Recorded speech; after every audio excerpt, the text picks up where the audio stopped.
Good afternoon to all. Today I starts with endocrine system. Endocrine system समझना है तो हम इजी वे में समझने के लिए क्या किया है, ये फ्लो चार्ट में लिखा हुआ है. थ्योरी एज इट इज़, जैसे थ्योरी लिखा है आपको वैसे ही समझा रहे हैं. यहाँ पे लिखा है first, endocrine system includes gland. मतलब एंडोक्राइन सिस्टम में क्या आता है, ग्लैंड्स आते हैं. इनको क्या बोलते हैं, डक्टलेस ग्लैंड. इसीलिए बोलते हैं डक्टलेस ग्लैंड क्योंकि ये क्या करते हैं, release hormone directly into the blood. ये हार्मोन को डायरेक्टली किसमें, ब्लड में रिलीज कर देते हैं. अब जो hormone release by the secretory cell, जो हार्मोन रिलीज हो रहा है ब्लड में, वो कैसे हो रहा है, सिक्रीटरी सेल्स के थ्रू हो रहा है जो अराउंड द कैपिलरीज होती है. मतलब जहाँ हाइपोथैलेमस से सिक्रीट हुआ अगर कोई भी हार्मोन, मतलब हाइपोथैलेमस रेगुलेट कर रहा है ना, तो क्या होगा, एंटीरियर पिट्यूटरी से तब हार्मोन सिक्रीट होगा जब जो हार्मोन सिक्रीट करने के बाद मींस जो न्यूरॉन्स और जो सेल्स होंगे हाइपोथैलेमस में वो सिक्रीट करेंगे सिक्रीटरी सेल्स हार्मोन. उसके बाद ये कैपिलरी के थ्रू नीचे आएगा. ठीक है, किस में, एंटीरियर पिट्यूटरी में या पिट्यूटरी ग्लैंड में आएगा. ठीक है, जैसे ही पिट्यूटरी ग्लैंड में आता है तो कैपिलरीज के साइड में क्या होते हैं, सेल्स होते हैं, और वो इसीलिए लिखा है अराउंड द सेल्स. ठीक है, और फिर उसी के हिसाब से हार्मोन का रेगुलेशन होता है.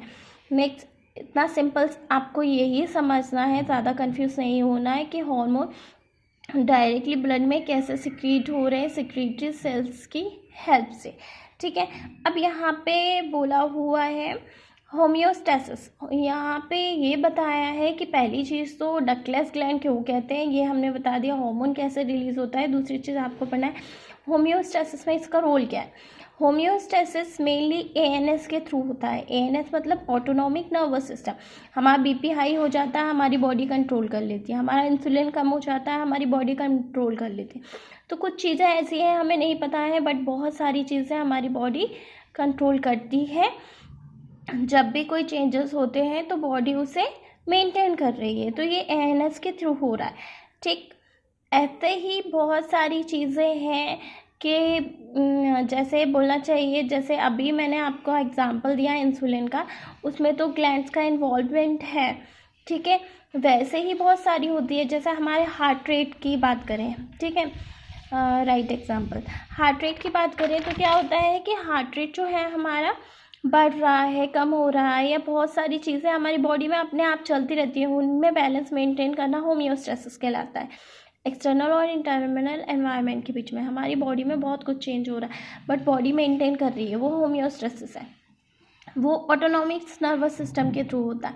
अब ये बताया हुआ है कि जैसे ऑटोनॉमिक नर्वस सिस्टम होम्योस्टेसिस में पार्ट करता है वैसे ही एंडोक्राइन सिस्टम भी पार्ट करता है. तो मीन्स कहने का ये है कि दोनों पार्ट करते हैं. ठीक है, ANS known for rapid changes. Mostly क्या होता है, एएनएस के थ्रू रैपिड चेंजेस होते हैं कि अगर हार्ट रेट कम हुआ तो जल्दी से ठीक कर देना, हमें पता नहीं है. ठीक है, तो ये सारी चीज़ें हैं जिनमें रैपिड चेंज होते हैं, बहुत जल्दी चेंज करना है, बॉडी को बैलेंस मेंटेन करना है अंदर. ठीक है, तो क्या होता है, वो एएनएस से हो रहे हैं. और जो ये एंडोक्राइन सिस्टम होता है वो मोस्टली ऐसी एक्टिविटी करता है जिसके लिए जाना जाता है, किसके लिए, स्लो चेंजेस के लिए. ठीक है, नेक्स्ट लिखा है हमें पिट्यूटरी ग्लैंड पढ़ना है. पिट्यूटरी ग्लैंड में ये लिखा है, पिट्यूटरी ग्लैंड जो होता है पी साइज होता है, एक मटर के दाने के साइज़ का. ठीक है, इसका वेट है 500 ग्राम. ये डिवाइडेड होता है 2 लोब्स में, एक एंटीरियर लोब है, एक पोस्टीरियर लोब. हाइपोफाइसियल फोसा लिखा हुआ है, इससे सिचुएटेड कहाँ पे होता है, हाइपोफाइसियल फोसा. अब ये टर्म को हम समझने की कोशिश करेंगे. हाइपोफाइसियल फोसा क्या है, यहाँ पे हाइपोफाइसिस, ये जो वर्ड है हाइपोफाइसियल फोसा, इसको हाफ करेंगे, हाइपोफाइसिस और फोसा.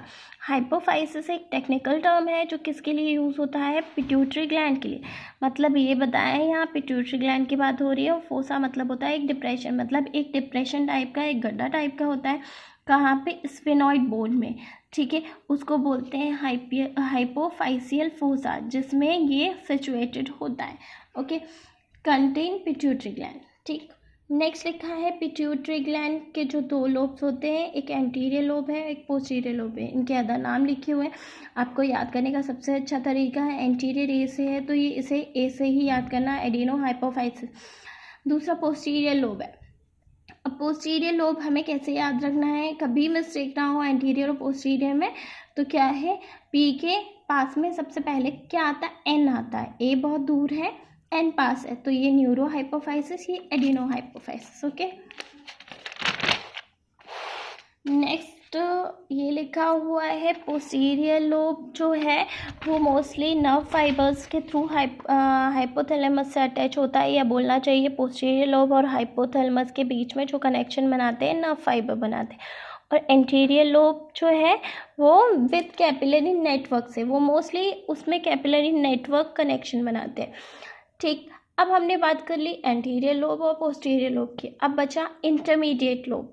ठीक है, तो वो कैसे याद रखना है, एंटीरियर लोब ये है और पोस्टीरियर लोब ये है, बिटवीन लिखा है मतलब दोनों के बीच में। ठीक है, दोनों के बीच में एक टिश्यूज टाइप होती है, मतलब टिश्यूज होते हैं सीधे सीधे, जिनको हम बोलेंगे intermediate lobe. Okay, next arterial supply की बात करेंगे पिट्यूटरी ग्लैंड में। तो ये बोला है हुआ है जो पिट्यूटरी ग्लैंड होता है उसमें मेनली सप्लाई होता है इंटरनल कैरोटिड आर्टरी से, और वीनस ड्रेनेज होता है, Venus sinus between the layer of dura mater. Dura mater क्या है आपको पता होगा, ठीक है, between the layer of dura mater, जो ड्यूरा मैटर की लेयर है उसके बीच में जो स्पेस होता है वहाँ की बात कर रहे हैं। ठीक है, ड्यूरा मैटर की जो लेयर है उसके नीचे जो स्पेस है वहाँ की बात कर रहे हैं, वहाँ खाली स्पेस है इसलिए बोला हुआ है साइनस कैविटी टाइप। ठीक है, वहाँ पे बहुत सारी वेन्स का नेटवर्क होता है इसलिए बोला है Venus sinuses between the dura mater. Dura mater क्या है, जो लेयर्स होती हैं मैनेजेस होती हैं, उनमें से एक मैनेजेस का नाम है ड्यूरा मैटर। तो बोन के जस्ट बाद ड्यूरा मैटर होती है, तो ड्यूरा मैटर के बाद जो स्पेस होता है उसे हम बोलेंगे वीनस साइनस। ठीक है, नेक्स्ट लिखा हुआ है एंटीरियर पिट्यूटरी ग्लैंड में जो आर्टीरियल सप्लाई होती है वो इनडायरेक्ट होती है। वो कैसे, क्योंकि जो कैपिलरीज में ब्लड जा रहा है, जो ब्लड जा रहा है वो पहले क्या होता है, हाइपोथैलेमस में जाता है, फिर एंटीरियर पिट्यूटरी में जाता है। और ये जो कैपिलरीज होती हैं आगे जाके कहाँ पे, एंटीरियर पिट्यूटरी में जो कैपिलरीज हैं उनके वो क्लोज कांटेक्ट में होती है किसके, सिक्रीटरी सेल्स के। एंटीरियर पिट्यूटरी ग्लैंड की बात कर रहे हैं, एंटीरियर पिट्यूटरी ग्लैंड में जब ये कैपिलरीज का नेटवर्क होता है तो उनके बीच में कुछ सेल्स होती हैं, और वो सेल्स क्या होती हैं, क्लोज कांटेक्ट में होती हैं किसके, कैपिलरी के। ठीक है, कुछ इस तरह से ये आपको डायग्राम दिख रहा है। ठीक है, यहाँ पे इस डायग्राम में बताया हुआ है कि ये जैसे कैपिलरी नेटवर्क है। ठीक है, ये सारा कैपिलरी नेटवर्क है, इनके बीच में ये जो रेड कलर की है वो सेल्स हैं, और जो ब्लैक कलर का डॉट है मीन्स हार्मोन रिलीज हुआ है हाइपोथैलेमस से, और ब्लू डॉट का मतलब है यहाँ जैसे दिख रहा है आपको ब्लू डॉट। ठीक है, ब्लू डॉट का मतलब है यहाँ के रेड सेल सिक्रीट कर रहे हैं। अगर यहाँ पे हाइपोथैलेमस ने कमांड किया है कोई हार्मोन रिलीज़ करके, हाँ यहाँ तक आया, तो सेल्स को ये ब्लड के थ्रू ये यहाँ आ गया हार्मोन। ठीक है, तो सेल्स इनिशिएट हो जाएंगे और जो पर्टिकुलर हार्मोन सिक्रीट होना है वो हार्मोन सिक्रीट होगा। ठीक है, तो इसीलिए ये बोला है कि जो कैपिलरी नेटवर्क होता है close in contact with the secretory cells, जो सिक्रीटरी सेल्स होती हैं एंडोक्राइन सेल्स बोलते हैं, जो कि कहाँ पे, एंटीरियर पिट्यूटरी में होती है। इसलिए यहाँ पे वहाँ से कंटिन्यू किया है, secretory cells close in contact with the blood capillary. ठीक है, जो एंडोक्राइन सेल्स हैं एंटीरियर पिट्यूटरी के सेल्स हैं जो रिलीज़ करना है, जिन्हें हार्मोन रिलीज़ करना है। ठीक है, हार्मोन को रिलीज़ करने में हेल्प करती है, वो बहुत क्लोजली कांटेक्ट में होती हैं ब्लड कैपिलरीज के। तो वो क्या करती हैं, ट्रांसपोर्ट करती हैं हार्मोन भी, साथ में ट्रांसपोर्ट ऑक्सीजन और न्यूट्रिएंट भी ट्रांसफ़र हो रहा है इसी ब्लड से सेल्स को। ठीक है, नेक्स्ट लिखा है ब्लड कैपिलरी। ठीक है, ब्लड वाई कैपिलरी हाइपोथैलेमस एंटीरियर। अब ये क्या है, हार्मोन कैसे जाता है वो हम बता रहे, जो आपको यहाँ डॉट डायग्राम बनाया था वो।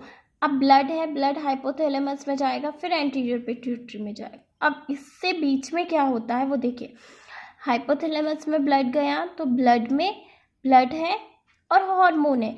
ये जो हार्मोन है इनिशिएटिंग हार्मोन मीन्स रिलीजिंग, और या फिर इनिबिटिंग हार्मोन हो सकते हैं, ठीक है। एंटीरियर पिट्यूटरी में आए, एंटीरियर पिट्यूटरी में आने के बाद एंटीरियर पिट्यूटरी में क्या होता है कि एंडोक्राइन सेल्स होते हैं, ठीक है। अब एंडोक्राइन सेल्स जो होते हैं एंटीरियर पिट्यूटरी में कैपिलरीज के पास होते हैं, ठीक है, मतलब क्लोज कांटेक्ट में होते हैं। तो क्या है, ये सेल्स डायरेक्टली रिलीज करेंगे हार्मोन कैपिलरी में, और फिर क्या होगा, कैपिलरी के थ्रू फिर ये मेन वेन्स में जाएगा और टारगेट ऑर्गन पे चला जाएगा। ओके।